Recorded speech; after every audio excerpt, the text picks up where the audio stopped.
I spent the summer of 2021 working as a fire watch ranger in Montana. It wasn't my first summer in the wilderness, but it ended up being my last. My station was a tower deep in the Flathead National Forest. It stood about 40 feet tall, surrounded by dense trees and miles from any sign of civilization. My job was simple: monitor for wildfires, check in twice a day by radio, and record any weather changes. The first few weeks were peaceful, boring even. Days were hot and dry, nights were calm. I passed time reading, listening to old radio shows, and staring at the trees. One night in late August, around 11 p.m., I was reading in the tower. There was no wind, no sounds except the occasional creak of the structure or chirp of insects. Then I heard a noise that didn't belong. A single thump beneath me, like someone had struck the support beam of the tower. I froze. The sound wasn't loud, but it was heavy, deliberate. I grabbed my flashlight, unlocked the trapdoor, and pointed the beam down the staircase. Nothing. I swept the surrounding forest with the spotlight. Still nothing. I told myself it was a raccoon, or maybe a bear brushing past. But I couldn't shake the feeling that the sound had intention behind it, like it was meant to be heard. The next night, I stayed alert, and at almost the same time, 11:06 p.m., I heard it again. This time, 2 knocks. Precise and slower. I bolted to the trapdoor, opened it, and again found nothing. I radioed base asking if anyone was in the area or scheduled for night patrols. They said no. I asked if anyone had hiked in. They laughed. Nobody hikes 20 miles into the woods without alerting the rangers. The third night, it changed. At 10:55 p.m., I heard footsteps, not on the ground, but on the stairs leading up to my tower. Slow, creaking, one step at a time. I slammed the trapdoor shut and locked it. Then I heard a voice. "Hello?" It was a man's voice, low and calm, not panicked, not scared, just neutral. "Can you let me up? I'm lost." I said nothing. My radio was in hand, but I didn't use it. Something about the voice paralyzed me. A few seconds passed, then the same voice, same tone, same exact words, like a recording. "Can you let me up? I'm lost." I finally shouted, "Who are you?" No answer. Then silence. Not the natural silence of the forest, but a dead silence. No bugs, no wind, no creaking wood, just stillness. Minutes passed. Then I heard breathing, right under the trapdoor. Long, deep breaths. No movement, no voice, just the sound of someone standing there. After what felt like an hour, it stopped. I didn't sleep that night. In the morning, I radioed HQ and asked for a supply drop and visitor check. They sent a guy on an ATV. When he arrived, we inspected the area. No footprints, no tracks on the stairs. Nothing. The next few days were quiet. I started to believe it was stress or exhaustion. Until the following Friday. I was asleep, or trying to sleep, when I heard something new. My own voice, coming from beneath the floorboards. "Can you let me up? I'm lost." But it wasn't just mimicking me. It was me. Tone, inflection, hesitation, all of it. I backed into the corner, heart racing. The voice repeated again. My voice. Over and over, same sentence, same pause between words.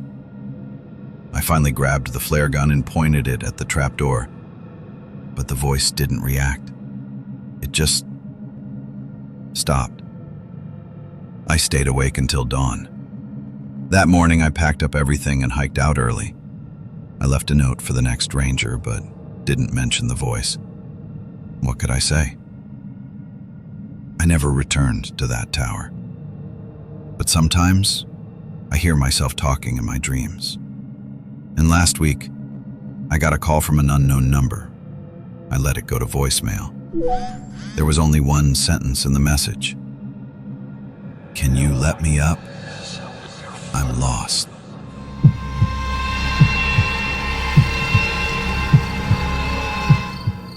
I was stationed at a small ranger outpost deep in the Sawtooth Mountains of Idaho.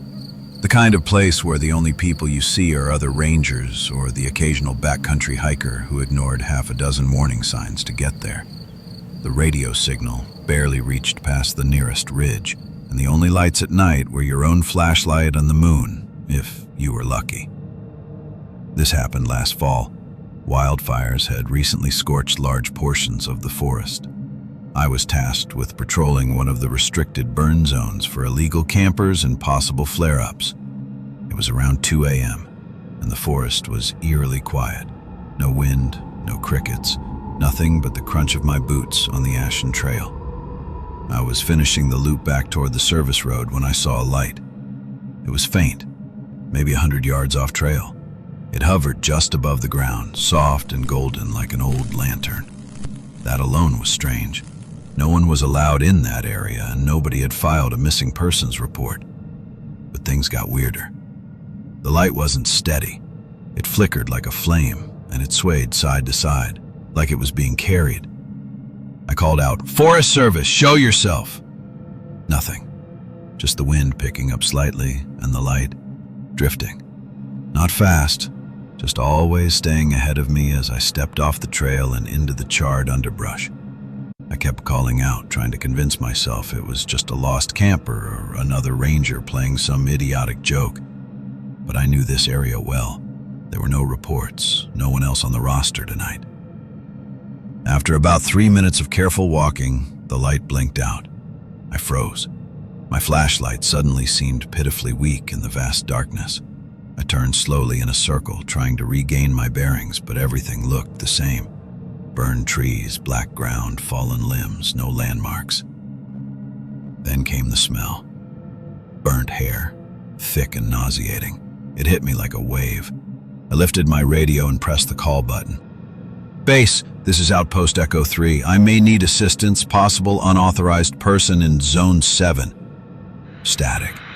Then a voice replied, "Don't follow it." But it wasn't my supervisor. It wasn't anyone from base. It was my voice. Exactly my voice. Same tone, same rhythm coming through my own radio.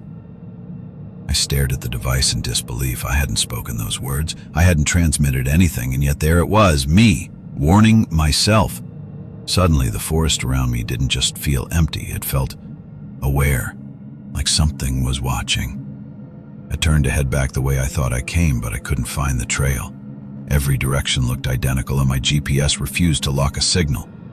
I felt a tightness in my chest, not quite panic, but the kind of primal fear that makes your instincts scream that something is wrong. I started moving quickly, not running yet, but fast enough that I was breathing harder, sweat mixing with ash on my face. Then I heard it. Footsteps. Not mine, not echoing, but soft, deliberate footsteps trailing behind me. I stopped. So did they. I turned. Flashlight beam swung wildly through the trees. Nothing. I moved again. So did they. This time, I ran. Branches whipped against my jacket. My boot snagged on a root, and I went down hard, face first into the dirt. My flashlight skidded away and died. Darkness swallowed me. I lay still, listening.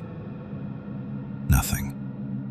Then, above me, maybe 20 feet away, a light flickered back on. The lantern.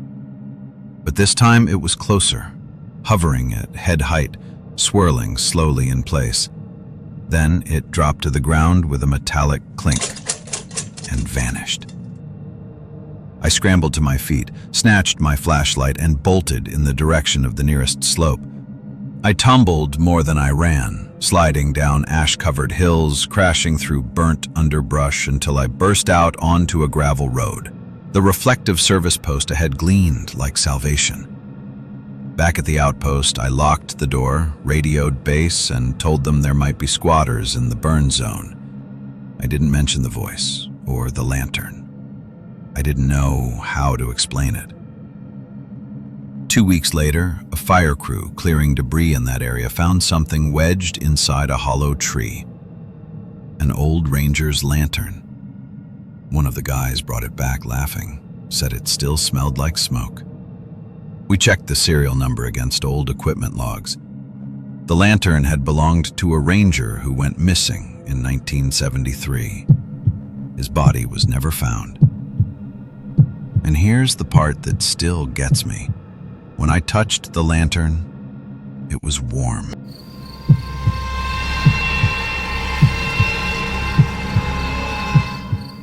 I used to work as a forest ranger in Montana, stationed near a remote patch of forest about 30 miles from the nearest town.